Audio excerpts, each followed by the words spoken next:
வணக்கம், welcome to triple S vlogs. இன்றைக்கி நம்ம ஹிமாச்சல பிரதேசத்தில் எங்கெல்லாம் சுற்றி பார்க்கலாம் அப்படிங்கிறத பற்றி பார்க்க போகிறோம். முதல்ல சிம்லாவை பற்றி பார்க்கலாம். சிம்லாவில் இந்த சர்ச்சு, அப்புறம் 2-3 பகுதி முக்கியமான பகுதி. இது மால் ரோடு, ரொம்ப சூப்பரான ஒரு மார்க்கெட் பிளேஸு. இதை பார்க்குறது ரொம்ப அருமையாக இருக்கும்.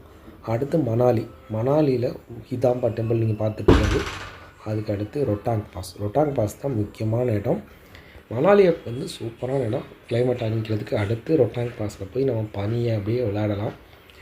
மணாலியில் வின்டர் சீசனில் கீழே மணாலி பகுதியிலேயே முழுக்க பனியால் நிறைஞ்சிருக்கும். ஆனால் மற்ற நேரத்தில் இந்த இடத்துக்கு போனால் இந்த மாதிரி பனி சூழ மலைகளோட பனியில் விளையாடலாம். இதுதான் எல்லோரும் விரும்பக்கூடிய இடம். இதுக்கு தான் எல்லோரும் போகிறாங்க. எவ்வளோ செலவழித்து போனாலும் இதுதான் ஒர்த்தான பிளேஸு. கண்டிப்பாக இதை போகிறதுக்கு நம்ம ஒரு வேல்யூவான ஒரு பாயிண்ட் இருக்கும். பனி மடர்ந்த ஒரு மலைகள், பனியால் அப்படியே மூடின மலைகளெல்லாம் பார்க்கலாம். அடுத்து அட்டல் டனல். இது 10 கிலோமீட்டர் இருக்குது நீளம். போகிறதுக்கே ரொம்ப பிரமிப்பாக இருக்குது. கேலாங்கிற பகுதியும் மணாலி இணைக்கக்கூடிய ஒரு பகுதி.